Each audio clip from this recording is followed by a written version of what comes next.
এই প্রাচীন প্রিয়তম গায়ের কাছে এই চিঠি লিখছি, যাকে আমি সত্যে ভালোবাসি।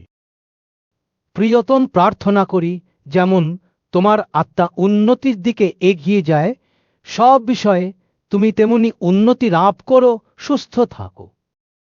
কারণ আমি খুব আনন্দিত হলাম যে ভাইয়েরা এসে তোমার সত্যের স্বাক্ষর দিলেন যে তুমি সত্যে চলছ।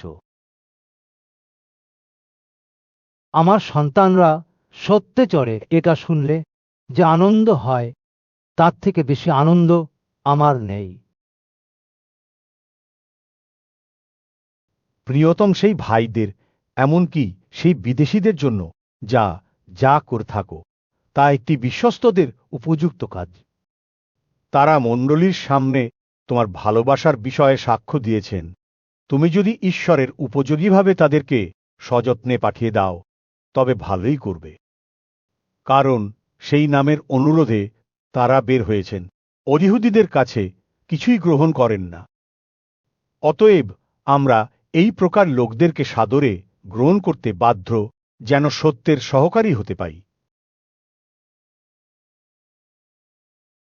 আমি মণ্ডলীকে কিছু লিখেছিলাম, কিন্তু তাদের প্রাধান্যপ্রিয় দিয়ত্রিফি আমাদেরকে মান্য করে না। এই জন্য যদি আমি আসি, তবে সে যেসব কাজ করে আমি তা মনে রাখব, কারণ সে মন্দ কথার মাধ্যমে আমাদের সম্মানহানি করে, এবং তাতেও সে সন্তুষ্ট না।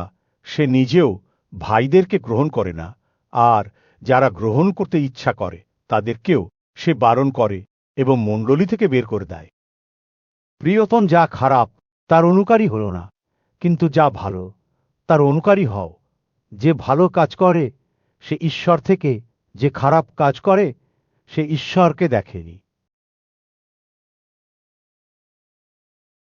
দিমিত্রিয়ের পক্ষে সবাই, এমনকি স্বয়ং সত্য সাক্ষ্য দিয়েছে, এবং আমরাও সাক্ষ্য দিচ্ছি, আর তুমি জানো আমাদের সাক্ষ্য সত্য। তোমাকে রচনার অনেক কথা ছিল, কিন্তু কারি ও কলমের মাধ্যমে লিখতে ইচ্ছা হয় না। আশা করি শীঘ্রই তোমাকে দেখব, তখন আমরা সামনাসামনি হয়ে কথাবার্তা বলব। তোমার প্রতি শান্তি হোক। বন্ধুরা তোমাকে মঙ্গলবাদ করছেন। তুমি প্রত্যেকের নাম করে বন্ধুদেরকে অভিবাদন করো।